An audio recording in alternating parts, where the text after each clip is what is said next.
ширкати ҳавопаймоии Somon Air чархболи Airbus N125-ро дар фурудгоҳи байналмилалии Душанбе муаррифӣ намуд. Салом бинандагони Хабар ТЖ, лайк монданро фаромӯш накунед ва ба канали мо обуна шавед. Калиди чархбол 28 октябри соли 2019 дар маросими тантанавӣ дар заводи Еврокоптер дар шаҳри Нур-Султон ба роҳбарияти ширкат супорида шудааст.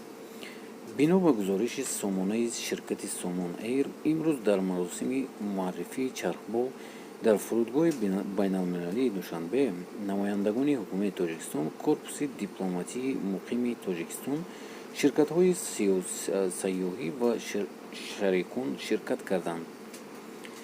N125 дар Қазоқистон васлу насб шуда аввалин чархболи Airbus Хелторейс дар Тоҷикистон мебошад.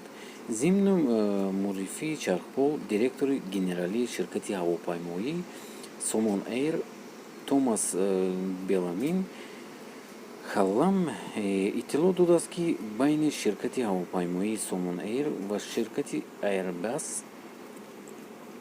ёддошти ҳусни тафоҳум ва имзо расид, ки дар доираи он мо тасмим дорем дар оянда наздик парки худро бо 5 чархбол ва ҳавопаймоии сохта Airbus ғанӣ гардонем.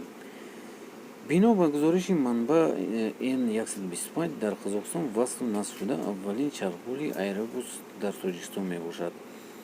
N125 дар Қозоқистон чархболи Airbus дар Тоҷикистон, ки аввалин сайёҳии ҳавопаймо мебошад, васлу насби чархбол муштарак бо ширкати Еврокоптер Казахстан Инжиниринг амалӣ шуда, татбиқи лоиҳаҳо мазкур бо маблағгузорӣ ва дастгирии ширкати суғуртаи содиротии Казах Airprost ва ЖСК Орион Банк бо ширкати бевоситаи сафорати Тоҷикистон дар Қазоқистон имконпазир гардидааст.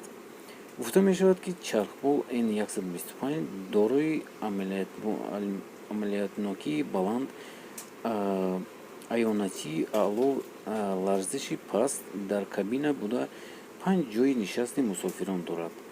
модели N125 аз ҳамаи чархболҳои якумҳаракаии классисии худ бо хусусиятҳои техникӣ, гуногунчапкагӣ, сатҳи беҳтаринӣ ва арзиши дастрас, инчунин ҷиҳати кор дар шароити шадид бартарӣ дошта, барои истифода дар баландкӯҳҳо ва иқлими гарм мутоқиб мебошад.